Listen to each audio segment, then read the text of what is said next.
출근길 뉴스를 종합해드립니다. 깊이 있는 뉴스 YTN FM 출발 새 아침. 신율의 출발 새 아침 3부 순서 시작합니다. 오늘 오후부터는 날씨가 다시 쌀쌀해지기 시작해서 내일은 1도까지 떨어진다고 합니다. 그러니까 이 따뜻한 봄이 그냥 오는 것이 아니라는 것을 의미하는데요.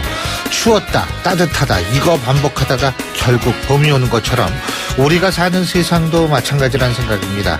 그래서 오늘의 이 혼란스러움과 어려움도 미래의 희망 만들기의 과정이라고 생각하는 것 좀 지혜로울 듯한데요. 희망은 다가오는 것이 아니라 만들어지는 것이라는 생각을 가지시면서 오늘도 희망 만들기에 최선을 다하는 하루 되시기 바라겠고요. 신율의 출발 새 아침 3부 순서 먼저 광고부터 듣겠습니다.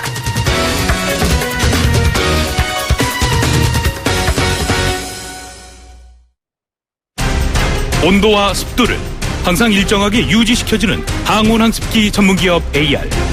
전산센터, 반도체 공장, 미술관, 박물관, 귀중품 보관실을 30년 축적된 기술로 AR이 지켜드립니다.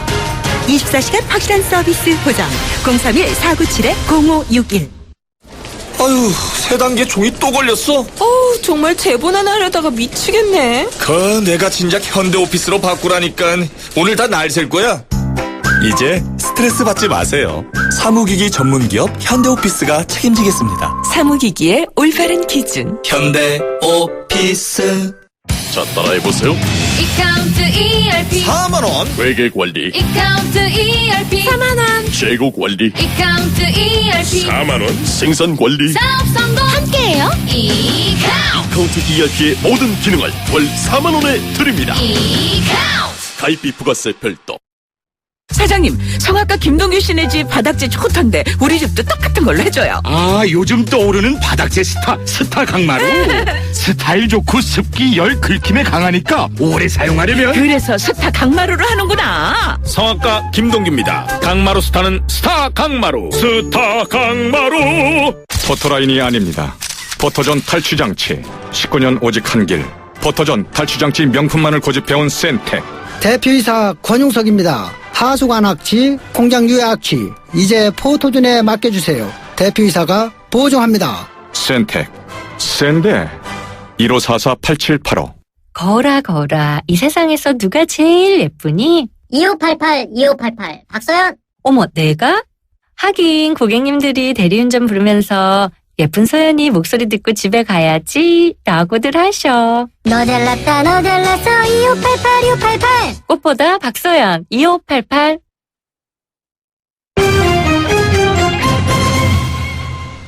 예, 경제 뉴스 알아보겠습니다. 한국경제신문의 정인설 기자 스튜디오에 나와 있습니다. 어서 오십시오. 안녕하세요. 예, 여야가 근로시간 단축에 잠정 합의를 했네요. 예, 잠정 합의입니다. 항상 우리나라 정치권 대충 잠정이에요. 맞습니다. 이게 앞으로 변동될 수 있는데 이제 법사위 국회 본회의 통과를 해야 되는데 일단 환노위의 고용노동 법안 소위에서 통과가 됐다는 거고 여야 간 그동안 대립이었는데 의견 일치를 봤다는 거예요. 현재도 그 신 교수님 일주일에 몇 시간 정도 일하시는 것 같아요? 저요? 한 100시간 정도 일하시는 것 같아요. 감사합니다. 네. 근데 매일 나라 걱정하시고. 그렇죠. 이거 끝나고 이제 학교 가고. 그러니까. 예, 학교 가서 또 이따 저녁 때 또 오고. 그러니까 이제. 예. 엄청난 일을 하시는데 대한민국 사람들 많이 그래요. 근데 이제 법적으로는 근로기준법상은 52시간으로 현재도 돼 있어요. 근데 이 주당에 휴일이 포함이 안 돼 있습니다. 지금. 네. 그래서 68시간으로 최대 근로시간 68시간처럼 운영이 되는데 이걸 52시간으로 일원화한다라는 겁니다. 그렇게 되면 당장에 이제 기업들이 혼란을 겪을 수 있잖아요. 네. 그래서 여야 간 이제 협의를 본 게 300인 이상 기업들은 2년간 처벌을 면제하고 이 조항을 지키지 않는 사업자에게 그 외에 300인 이하들은 4년간 처벌을 면제한다라는 건데 우리나라 사람들이 OECD 국가 중에서 두 번째다, 세 번째다 일을 많이 한다. 멕시코 다음이다. 코스타리카 다음이다. 일 많이 한다는 얘기 있잖아요. 그래서 삶의 질을 개선하기 위해서 일자리를 창출하기 위해서 이렇게 하는데 앞으로 파장이 만만치 않을 것으로 보입니다. 근데 지금 52시간으로 규정한다 이 말씀이시잖아요. 그렇죠. 52시간이 주고 5일 근무로 따지면 10시간이 넘어요. 그래도 하루에. 맞습니다. 예. 예. 그래도 이게 어마무시한 시간인데 변화가 있을까요?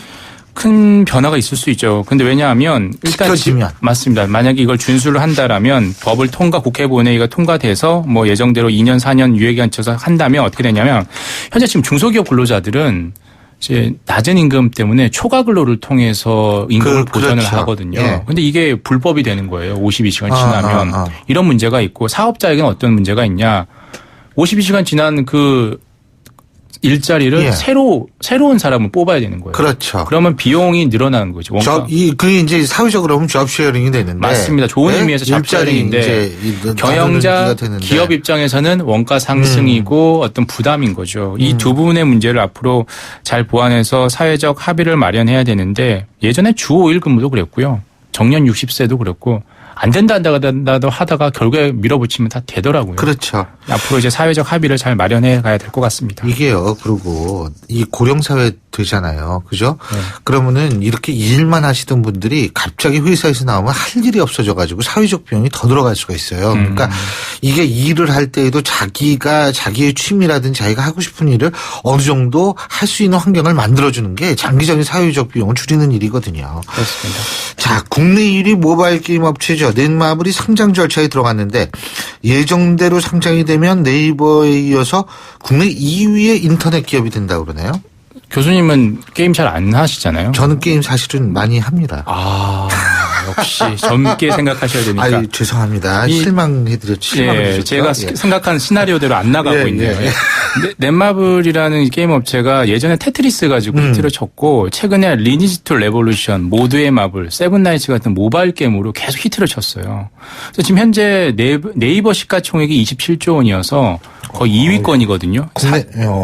근데 이제 이 넷마블이 어제 금융위원회 증권 신고서를 제출했는데 예정대로라면 한 다음 달쯤 5월 첫째 주 정도 상장을 완료하면 시가총액이 한 13조 3천억 정도. 네이버의 한 절반 정도가 되는 거고요. 근데 네이버가 상장하던 시절에는 시총이 2천억밖에 안 됐으니까. 그랬었어요? 아무리 물가가 10여 년 전에는 물가가 올랐다 하더라도 어마무시한 거고. 현재 게임업계 시총 1위는 넥슨인데 6조 3천억 원이에요. 2배 이상이 되는 거죠, 넷마블이. 그렇군요. 근데 이 넷마블이 누가 만든 거죠? 방준혁 맞습니다. 씨가 만든 거죠? 뭐 많이 알려져 있지는 않죠. 예. 이혜진이나 다른 분이 많이 알려지지 않은데 이분이 이제 삶을 보면 되게 독특해요. 현재 1968년생으로 우리 나이로 딱 50세인데 예. 전형적인 흑수저라고 할 수 있습니다. 왜냐? 서울 구로구 가리봉동에서 일단 태어났어요. 부촌은 아니잖아요. 그렇죠. 현재 또 그리고 넷마블의 본사가 구로동에 있습니다. 그리고 이 고등학교 2학년 중퇴했습니다. 고졸도 아니에요. 돈 벌기 위해서 중소기업 취직을 했고 예. 두 번의 창업을 실패해서 2000년 넷마블 설립해서 성공한 다음에 너무 건강이 나빠서 나갔다가 다시 돌아와서 회사가 힘들어 다시 돌아와서 지금 보란 듯이 2천억대 매출 회사를 4년 만에 1조 5천억대 매출 회사로 바꿔놨고 이제 자기가 이제 넷마블을 만들었다가 건강 때문에 나갔다가 다시 돌아가지고 지금 최대 주주고요. 만약에 넷마블이 상장을 하면 본인도 한 몇 조 원의 주식 부자가 돼서 우리나라 국내 6위 정도의 주식 부자가 된다라고 해요. 한 3조 원 정도 주식 가치를 가지고. 왜냐하면 25% 가까운 지분을 지금 가지고 있거든요. 예. 그게 중요한 게 아니고 이런 자수성가형 흑수저 출신 자수성가형 부자 출신들이 많이 나와야 된다는 거죠. 그게 건강한 자본주의의 증거예요. 맞습니다. 지금 상속형 부자 금수저들이 좀 많은 편이잖아요. 사실. 그렇죠. 그런데 이런 사람들이 많죠. 많아야 되고 희망을 줘야 되고 희망의 사다리를 놔줘야 되는 거죠. 제가 항상 하는 얘기가 그거 아닙니까? 그러니까 이게 뭐냐면 개천에서 용이 막 때로나기를 바라는 건 아니에요. 하지만 최소한 개천에서 용이 나는 걸 기적으로 생각하는 사회가 되면 안 된다는 겁니다. 예.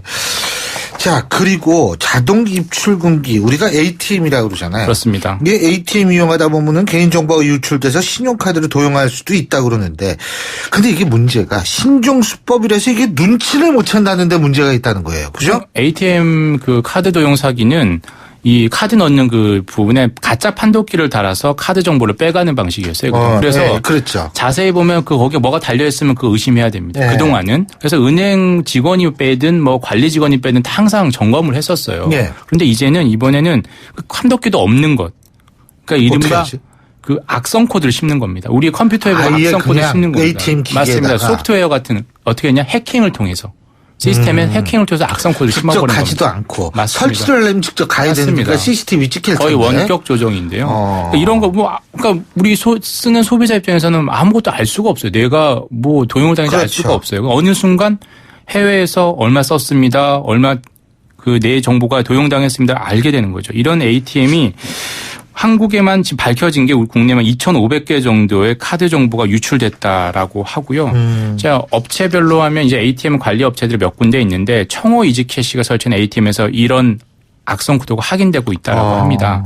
그래서 이 보통 카드가 도용되면 해외에서 현금을 인출하거나 부정 결제되잖아요. 그래서 보는 이제 뭐 메신저에 뜨기도 하는데 피해 고객은 일단 환불해주고 카드 재발급 조치를 해주고 있는데 100% 예방하고 그렇게 해주지 못하고 있다는 게 문제여서 철저한 어떤 대책이 필요한 상황입니다. 예, 그렇군요. 예, 오늘은 시간 관계상 여기까지 듣겠습니다. 고맙습니다. 감사합니다. 예, 지금까지 한국경제신문의 정인살 기자였습니다.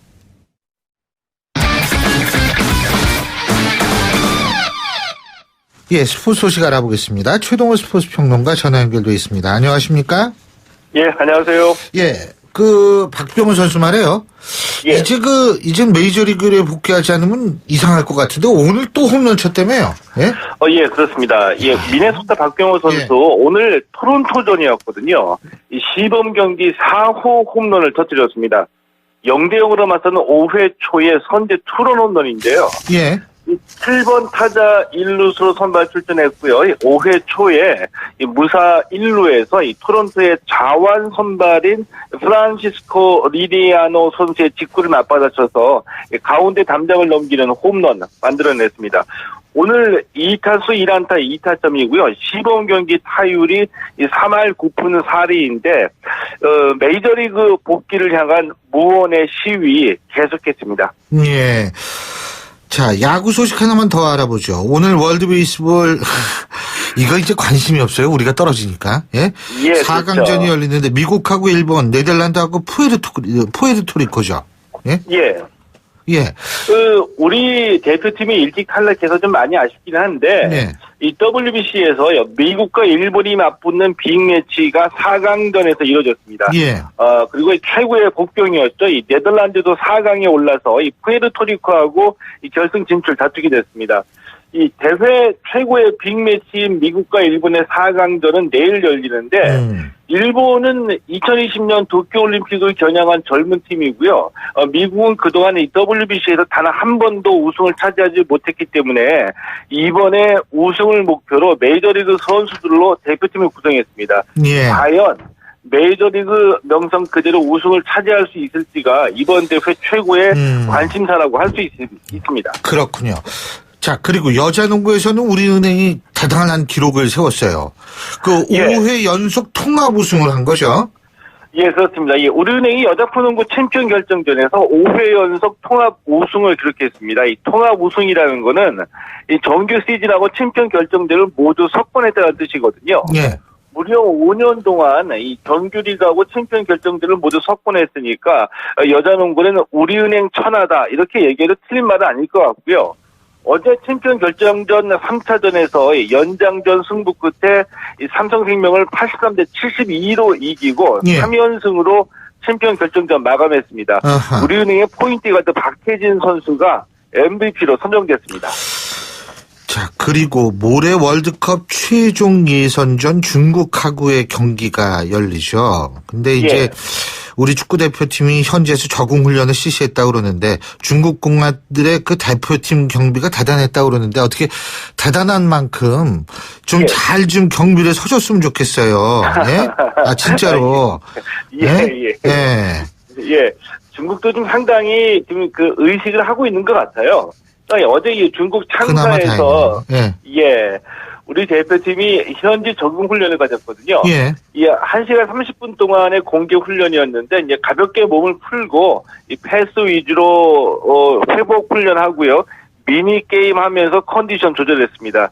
이 훈련하는 동안에는 이 설경 코치가 이 대표팀에 새롭게 합류했는데 여기저기 뛰어다니면서 설경 코치가 선수들에게 전술을 설명하는 것이 좀 인상적이었고요.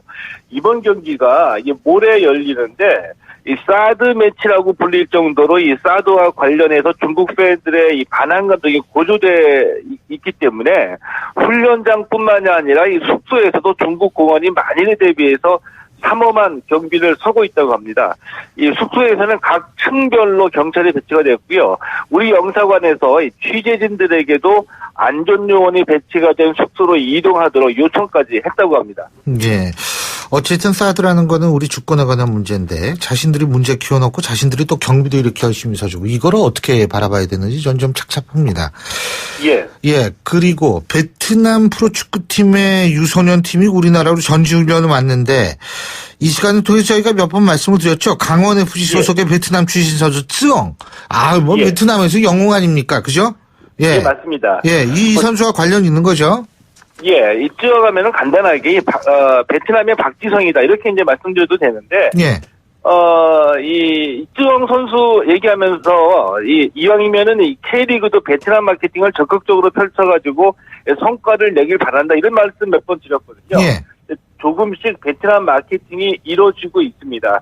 이 베트남 프로축구팀 후앙 안지아라이라는 팀의 이 17세 이하 유소년 팀이 우리나라로 전지훈련을 왔거든요. 예.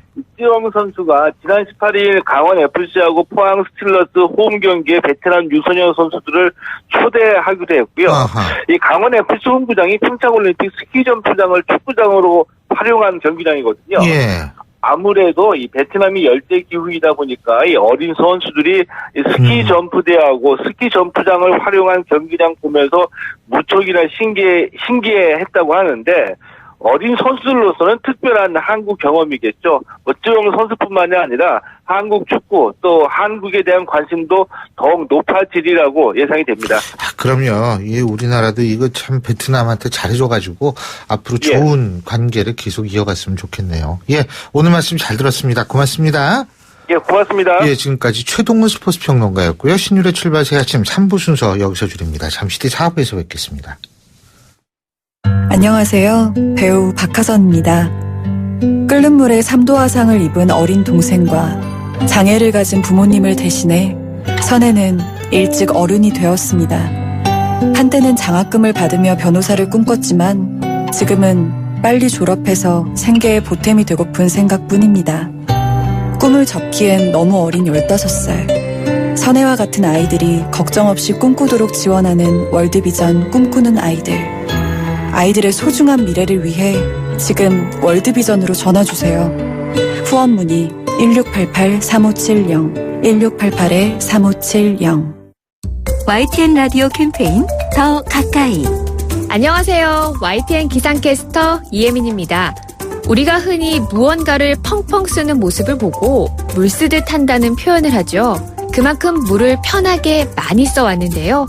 그 결과 우리나라는 2025년에 물 기근 국가로 전락할 것이라는 경고를 받았습니다. 우리나라뿐만 아니라 전 세계적으로도 물 부족의 심각성이 대두되고 있습니다. 매년 3월 22일은 유엔이 정한 세계 물의 날입니다. 세수할 때는 물을 받아서 하기, 양치할 때 물컵 사용하기, 설거지통 사용하기 등 생활 속 작은 습관들로 물의 소중함을 생각해보는 건 어떨까요? 물 절약은 더 가까이, 낭비는 저 멀리. 좋은 습관으로 소중한 자원, 물을 보호합시다. YTN 라디오 캠페인 더 가까이. 한국환경공단과 함께합니다. 알고 계십니까? 모든 재산을 항일운동에 바치며 안중근 의사를 도와 독립운동에 앞장서다 순국한 고려인 최재형. 조국 독립을 위한 불꽃이 되었던 수많은 고려인들이 중앙아시아로 강제 이주된 지 80년이 지났습니다. 남다른 교육열과 강인한 인내력으로 삶의 터전을 일궈낸 고려인들.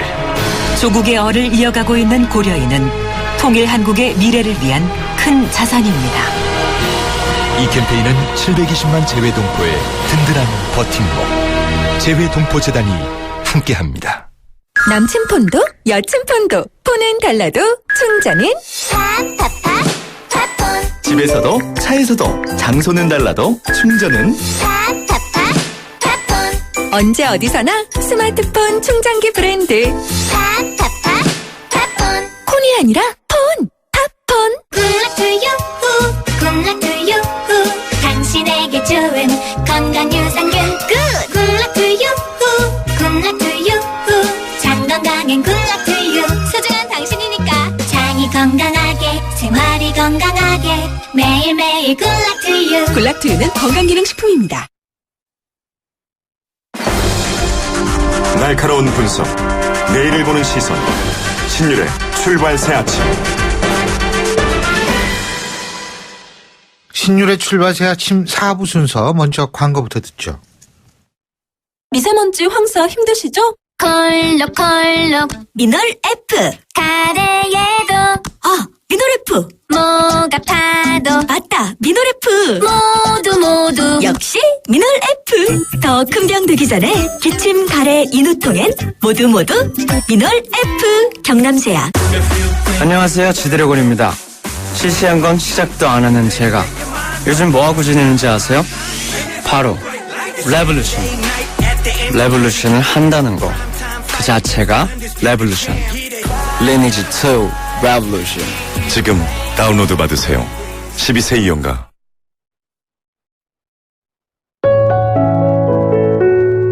출발 새 아침에서 드리는 선물 같은 한마디.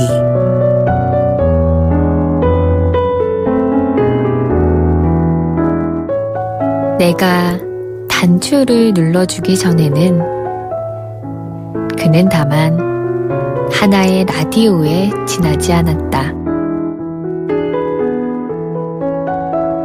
내가 그의 단추를 눌러줬을 때 그는 나에게로 와서 전파가 되었다.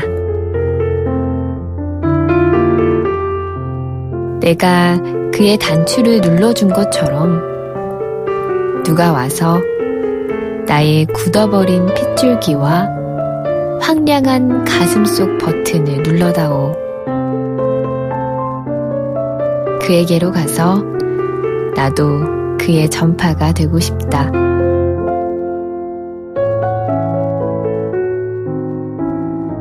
오늘은 장정일 시인의 라디오같이 사랑을 끄고 켤 수 있다면 가운데 보내드렸습니다.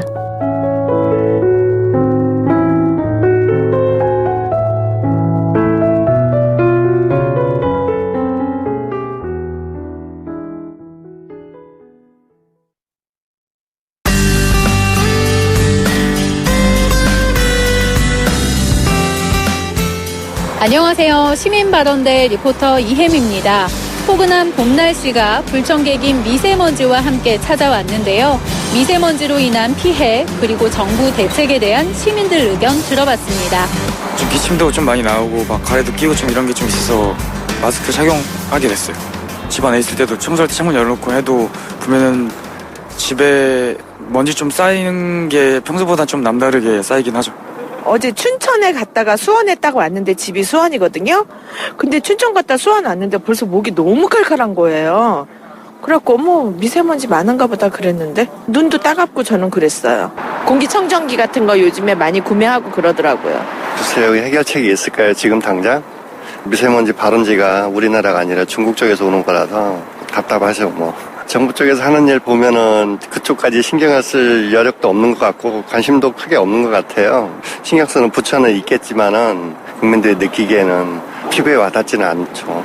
차라리 손해배상을 차라리 중국 쪽에다 받는 게 낫다고 생각해요. 저는 그냥 나무를 심어도 그게 너무 땅덩어리 넓고 그래서 방법이 없을 거라고 생각해요. 근데 저희가 요청할 수 있는 거는 손해배상이라든지 국가적인 그런 거밖에 없다고 생각해요. 우리가 봤을 때 매연이 막 나오는 거를 육안으로 봤어도 불편함만 느끼지 어떻게 할 수 없으면 검사를 해갖고 운행을 안 하게끔 해주든가 그런 거를 정부에서 해줄 수 있는 것 같은데 그거는 예를 들어서 전기차로 이렇게 한다든가 그런 걸 좀 도와줬으면 좋겠어요.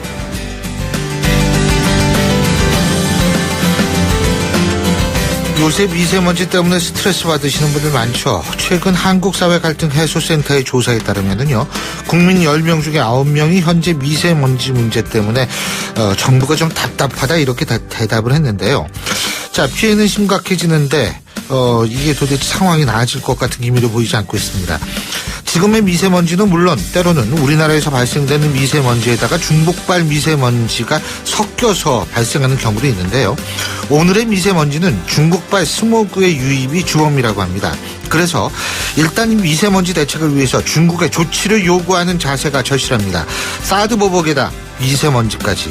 중국은 도대체 우리한테 어떤 이웃일까요? 대선 이제 오늘로 49일 남았습니다. 경제도 안보도 중요하지만 우리의 피부로 와닿을 수 있는 생활 밀착형 외교도 꼼꼼하고 세심하게 신경 써줘야겠습니다.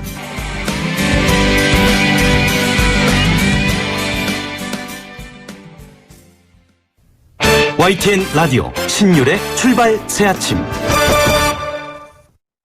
꼬일 대로 꼬여있는 동북아 정세를 풀 열쇠가 되지 않을까 이런 기대를 모았던 틸러슨 미 국무장관의 한중일 삼국 순방이 여러 가지 논란만 남긴 채 마무리가 됐습니다. 일본은 동맹국, 한국은 파트너라고 또 언급을, 이게 또 차등적이라는 얘기도 있긴 있습니다만 어쨌든 그런 언급을 했고요. 여러 가지 얘기들이 나오는데 사실상 이 외교력이 과연 어느 정도인가 틸러슨 장관의 이런 얘기도 지금 나오고 있습니다. 그래서 이런 부분에 대해서 국립외교원 김현욱 교수 연결해서 자세한 입장을 들어보겠습니다. 교수님 안녕하십니까? 예, 안녕하십니까?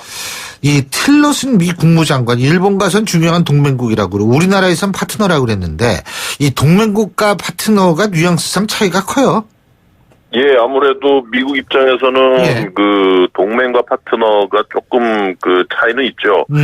지금 아시아 같은 경우에 한미 동맹, 미일 동맹 그리고 뭐 호주까지 해서 물론 뭐 필리핀도 해당이 될 수도 있겠지만 그런 국가들은 뭐 미국의 이익에 가장 중요한 그런 동맹국에 해당을 하고 그 다음에 기타 협력을 할 수 있는 국가들이 보통 파트너 국가들이라고 얘기를 하거든요.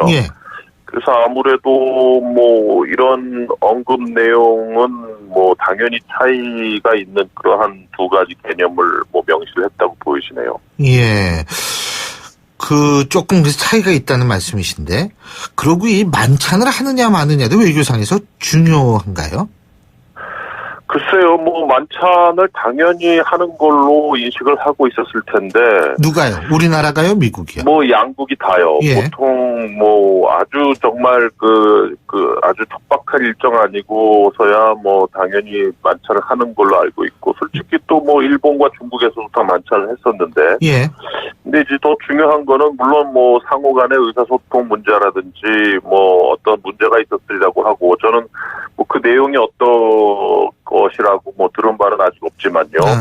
근데 여기에 대해서 이제 틸러슨 장관이 대처하는 방식에 대해서 좀 문제가 있었다고 봅니다. 이게 뭐 자기가 피곤해서 만찬을 하지 않았다 이렇게 대답을 하고, 또 그것이 뭐 한국 입장에서 안 좋게 비춰질 수 있을 것 같아서 이렇게 얘기를 했다, 또 이렇게 얘기를 했기 때문에 뭐 물론 이것이 뭐 양측의 입장이 잘 안 맞아서 안 됐다 이렇게 대충 대처를 했어야 됐는데, 약간 좀 처음 외교장관 국무장관으로서 아시아 순방을 한 것이기 때문에 상당히 좀 미숙하게 대처를 하지 않았나 생각이 드네요.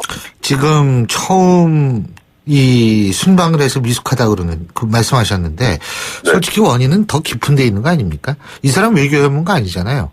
그러니까요. 그 문제죠. 이 사람 비즈니스맨이지 뭐 이게 이 외교 쪽에 뭐 이렇게 조예가 깊은 분이 아니잖아요. 예? 그렇죠. 그리고 물론 엑슨 회사에 있었고 그 기업가 출신이고, 그래서 이 외교 부분을 잘 모르고, 그래서 이번에 실수한 것이 뭐 이번 요 문제뿐만이 아니라 뭐 예를 들어서 한국과 일본 핵무장 허용 발언을 했다든지, 아니면 또 뭐 무슨 뭐 기타 이런 실수들을 좀 했고, 또 미국 내 지금 국무부 비상도 상당히 안 좋습니다. 작년에 작년에 그 반 트럼프 서명을 그 국무부 직원들이 많이 서명을 했거든요. 그런 상황에서 또 외교 비전문가 국무부 국무장관이 들어온 상황에서 미국 내 외교가에서 지금 국무부의 위상도 상당히 안 좋고 그런 상황이기 때문에 총체적으로 조금 틸러스 장관이 좀 애를 먹은 것 같습니다. 아니, 정치학 같은 경우에요. 예, 우리가 이제 국제정치, 비교정치, 뭐 정치사상 이렇게 나누잖아요. 그죠? 정치사상 하는 사람이 국제정치 한 가르치거든요. 대학에서. 예? 근데 하물며 사업하던 사람이 국무장관을 한다? 야, 이것도 참 아주 독특한데, 이 틸러슨 장관 중국 가가지고 사드 문제는 얘기를 제대로 안 했던 모양이더라고요. 글쎄요, 이게 지금 그러니까 틸러스 장관 중국 방문 이후에 어떤 얘기가 오갔나가 기자회견에서 제대로 나오지를 않았습니다. 이게 뭐 여러 가지 추측을 할 수 있겠죠. 얼마 전에 그 조세비온 대북정책 특별대표는 중국 가서 틸러슨이 제대로 얘기를 했다. 사드 관련해서 뭐 미국의 입장 그리고 중국의 한국 보복 문제에 대해서 제대로 입장을 전달을 했다고는 밝혔는데 이 지금 뭐 그 워싱턴 포스트에서도 틸러슨 장관의 중국 방문에 대해서 좀 쓴소리를 하고 있고요. 네. 그래서 글쎄요, 지금 왜 틸러슨이 중국 가서 이렇게 미숙한 모습, 그리고 좀 저자세, 상호 존중이란 말을 썼거든요. 기자회견을 할 때. 네. 이것은 중국이 미국에 대해서 계속해서 그 신형대국 관계 기반에서 서로 간의 다른 체제, 다른 이익을 존중하자 이러한 것과 상당히 일맥상통하는 그런 정확히 좀 중국 측이 상당히 사용을 원하는 그러한 용어인데 이런 용어를 써가면서 상당히 미숙한 태도를 보였다는 것. 이게 어떤 의도일까? 그러니까 다음 달에 예정돼 있는 미중 정상회담을 앞두고 뭐 중국 측 방문해서 상당히 좀 그 온유한 그러한 입장을 일부러 보인 것인지 아니면 미숙함을 보인 것인지는 뭐 한번 두고 봐야 될 것 같습니다. 다음 달에요. 더군다나 중국이 뭐 북중미 3국이 뭉쳐서 비핵화와 평화협정을 막교환하자 이런 것까지 제기했다는 거 아닙니까? 그죠? 네, 우리나라만 네. 빠져 있고 말이에요. 이건 예. 뭐 말 하나만 아닙니까? 이렇게 되면. 글쎄, 뭐 지금 우리나라 정국이 이렇게 공백 상태에 있는 것도 상당히 큰 역할을 하긴 하는 것 같아요. 예. 예, 지금 한 달 반도 안 남았는데, 예, 한 달 반도 안 남은 상황에서 미국 입장에서도 솔직히 새로운 정부 쪽에 더 무게중심을 당연히 둘 수밖에 없는 것 같고, 예.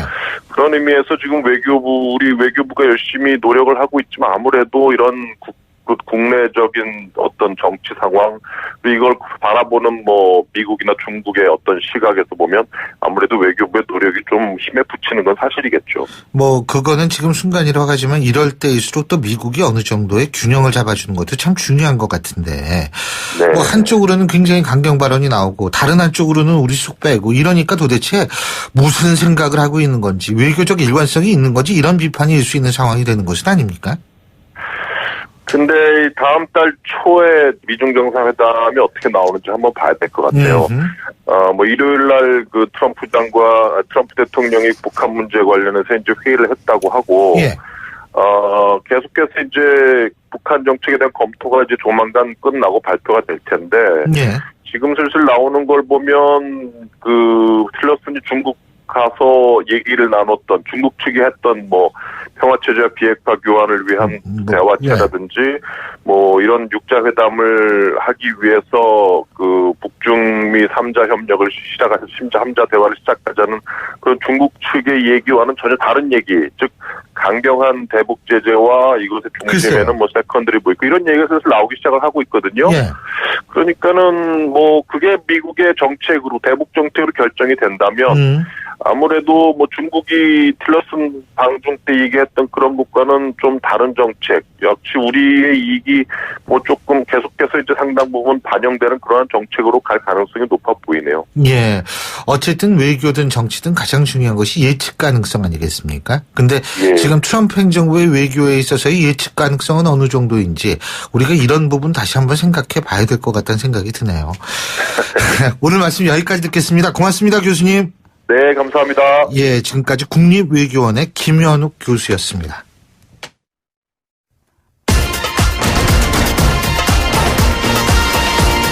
여러분이 지금 듣고 계신 주파수는 FM 94.5MHz입니다. YTN 뉴스 FM.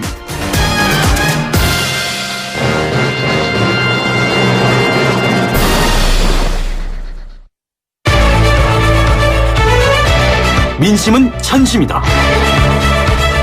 생생한 여론을 통해 우리 사회를 진단합니다. 이것이 여론이다.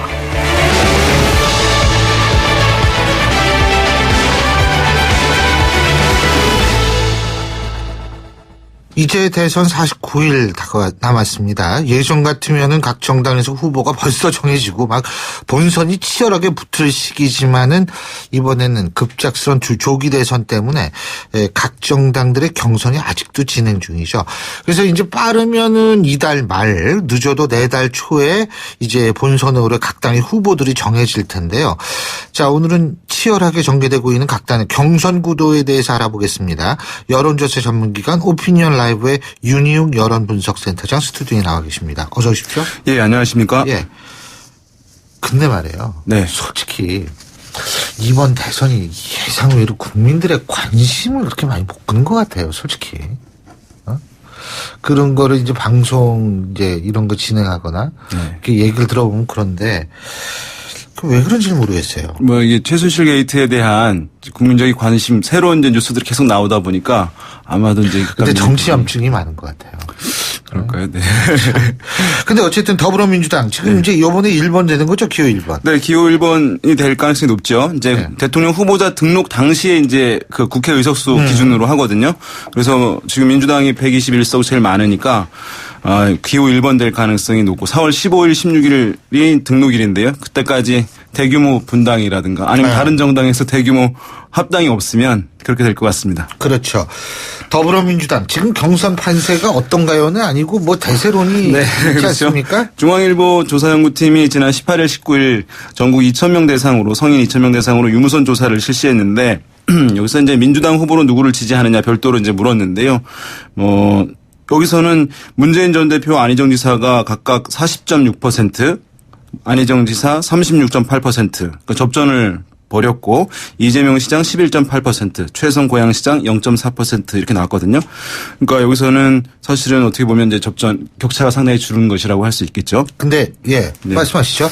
저 그 왜 있잖아요. 조사기요. 요 표본 오차는 95% 신뢰 수준에서 플러스 마이너스 2.2% 포인트, 응답률은 27.4%였고요. 자세한 조사 결과는 중앙선거 여론조사 공정시민의 사이트를 참조해 주시기 바랍니다. 근데 이거는 일반 국민들을 대상으로 한 여론조사고 지금 실제로 국민 참여 경선에 참여하는 사람들이라든지 민주당 지지자들에 대한 여론조사는 아니잖아요. 이게. 맞습니다. 저기는 이제 민주당 이외의 정당을 지지하는 사람들이 많이 지지하고 있으니까 보수층이라든가 중도층의 지지를 받고 있는 안희정 지사가 높게 나온 것이라고 할 수 있겠고 민주당 지지층만 놓고 이제 결과를 살펴보면 여기서는 이제 문 전 대표가 64%, 안희정 지사가 22.7%. 그러니까 뭐 격차가 상당히 크고요. 지금 이제 호남이 주목을 받고 있잖아요. 이제 호남 같은 경우는 이제 27일 날 오픈이 되는데 결과가. 그렇죠. 예, 여기서 이제 이 조사에서 호남만 놓고 보면 문재인 52.3.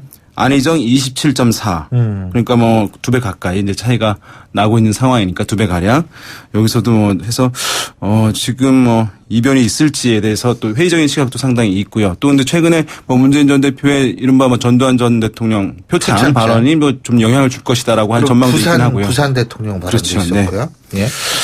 어쨌든 민주당 경선은 이제 완전 국민 참여 경선이긴 하잖아요. 그래서 이제 선거인단 2차 모집이 오늘 끝나요. 21일. 예. 그런데 그래서 뭐 투표는 이제 현장 투표도 있고 에라스 투표도 있고 한데 대개 이제 선거인단을 그럼 아까 말씀하신 대로 어떤 사람들이 들어오느냐의 문제인데요. 대개 이제 과거에 보면은 선거인단 모집이 그 경선 캠프에 참여하고 있는 사람들이 주변 지인에게 권유하는 방식으로 이루어지거든요. 이게 좀 완전히 이제 제한이 없다 하더라도 사람들이 완전히 자발적으로 참여하는 경우가 그렇게 많지 않거든요. 센터장님 생각해 보세요. 투표율은 계속 떨어지는데 무슨 정성 뻗쳤다고 그 남의 자기 아무리 지지한다고 그래도 그 정당 거기 가서 투표하는 분들 그렇게 많진 않죠. 네, 대체로 완전 강제는 아니지만 또 캠프에서는 또 할당도 주어지는 측면도 있어요. 그러니까 사실은 보면은 캠프의 구성원이 많을수록 더 많은 우적 선거인단을 모집한다는 결론에 이르게 되거든요. 그러니까 그런 지금 선거 캠프의 구성원이 문재인 전 대표 캠프가 제일 많을 수밖에 없잖아요. 그렇죠. 그것도 이제 영향을 주지 않을까 생각됩니다. 교수님들이 1000명씩 가 있다고 그러는데. 자, 제2당이죠, 이제. 자유한국당. 여기는 어떻게 들어가요? 예, 자유한국당은 어제 이제 후보가 4명으로 추려졌습니다. 이제 컷오프도 하고 또 4명을 추린 거거든요. 지금 그래서 이제 홍준표 경남지사, 그다음에 김진태, 김관효, 이인재 이런 후보도 이제 있는데요. 그 아까 말씀드린 조사에서 결과를 보면 이제 여기서는 그 이전에 다른 후보들도 포함됐던 조사긴 한데요. 어쨌든 홍준표 17.8, 이인재 4.3, 김진태 3.6, 김관용 2.5% 이렇게 나왔습니다. 근데 자유한국당 지지층만 놓고 봤을 때는 홍준표 56.3%. 예. 이건 사실은 뭐 월등하고 압도적인 것이라고 할 수 있겠고 2위가 김진태 의원 16.4%. 그다음에 예. 김관용, 이인재 이런 순으로 나왔거든요. 그러니까 이제 홍준표 지사가 뭐 대중성에 기반해서 지금 이제 독주를 하고 있고 그 뒤를 이제 친박 성향이 강한 김진태 의원이 따라 추격하고 있다 이렇게 보시면 될 것 같습니다. 김진태 의원 그래도 아주 후발주자인데 이거 대단하네요. 그러니까 지금 보면은 이게 이제 책임당원들 70%가 반영된 것이었기 때문에 아마 이제 책임당원 같은 경우에 경북 출신이라든가 TK 출신이라든가 친박 성향의 당원들이 많이 있거든요. 그런 것들이 좀 영향을 주었을 것으로 보이고 예. 이게 이제 자유한국당 같은 경우는 경선률이 본선에서는 책임당원 현장 투표 50%, 그다음에 일반 국민 여론조사 50% 이렇게 진행이 됩니다. 예. 그러니까 어쨌든 뭐 책임당원에서는 김진태 의원이 선전할 가능성이 있겠습니다만은 일반 국민 여론조사에서는 이제 홍 지사가 뭐 대중성을 바탕으로 선전할 가능성이 있겠죠. 국민의당은 뭐 안철수 전 대표가 우세하죠. 네, 국민의당 지지층만 말씀드리면 안철수 전 대표가 87.7%. 그러니까 손학규 전 회장이 8.5%, 박주선 의원이 1.3%니까 뭐 격차가 어마어마하고요. 이게 현장 투표 80%, 여론조사 20%로 진행되거든요. 국민의당 같은 경우는. 예. 그런데 지금 어쨌든 뭐 안철수 전 대표가 뭐 압도적으로 이제 앞서 있는 것이긴 한데 이 여론조사 놓고 이제 좀 공방이 있을 가능성이 있습니다. 왜냐하면 안철수 전 대표 쪽에서는 후보 지지도나 누가 더 적합한지 이것을 이제 묻자고 하는데, 그러니까 보도에 의하면 이제 손학규 전 의장 측에서는 네. 민주당 후보와, 그러니까 문재인 전 대표든 아니면 민주당의 어떤 후보를 상정하고 1대1 가상대결을 각각 물어보자 이렇게 이제 제안을 하면서 그 여론조사 문구를 놓고 아마 이제 좀 공방이 있을 것으로 예상되는 상황입니다. 바른정당은 어떻습니까? 바른정당은 일반 국민에서는 이제 유승민 39.5, 남경필 17.1 뭐 차이가 나고요. 바른정당 지지층에서는 더 납니다. 그러니까 유승민 64.7, 남경필 22.1이니까 여기서도 이제 3배 정도 차이가 나고 있는데요. 다만 이제 바른정당 같은 경우에는 경선룰이 정해지긴 했는데요. 여론조사가 들어가긴 합니다. 30%가 들어가는데 당원 선거인단이 또 30%가 들어가고요. 국민정책평가단이라는 제도를 반영해서 이제 이것이 40%가 들어갑니다. 30, 예. 30, 40. 그러니까 보면은 당원 선거인단도 제법 사실은 영향력을 발휘할 수 있는 상황이거든요. 이제 국민정책평가단은 따로 이제 일반 국민처럼 이제 모집해서 하는 것인데 당원 선거인단 같은 경우는 그런데 보면은 이른바 논란이 이제 많이 있고 한데요. 보도가 되기도 했는데 이제 김무성계 어떤 위원장들이 이제 많이 있다는 것이고 한 이제 6만 3천 명 정도 되거든요. 거기에 이제 상당 부분이 이제 김무성계의 우호적인 사람들일 것이다라고 하는 예상이 있어서 이제 그것이 결과에 좀 영향을 주지 않겠냐라고 하는 일각의 예상도 있습니다만은 어쨌든 이제 일반 국민 차원에서 또 지지층만 놓고 봤을 때는 유승민 의원이 남경필 지사를 앞서고 있는 그런 상황이라고 볼 수 있겠습니다. 알겠습니다. 아유, 근데 정답이 많다 보니까 이거 한 바퀴 휙 돌니까 시간이 벌써 다 갔어요. 네. 예. 정당도 많고 대선 후보도 한 20여 명 가량 들고 있으니까 참 이번 대선 여러 가지로 특징적입니다. 자, 오늘 말씀 여기까지 듣죠. 고맙습니다. 네, 감사합니다. 예, 지금까지 오피니언 라이브의 윤희웅 센터장이었고요. 신율의 출발 새 아침 화요일 순서는 여기서 모두 줄이겠습니다. 자, 오늘 지금 좀 있으면 박근혜 전 대통령이 검찰에 포털라인 했습니다. 어떤 얘기가 나올지 저희 내일 7시 15분에 여러분과 함께 생각해 보겠습니다. 신율이었습니다. 고맙습니다.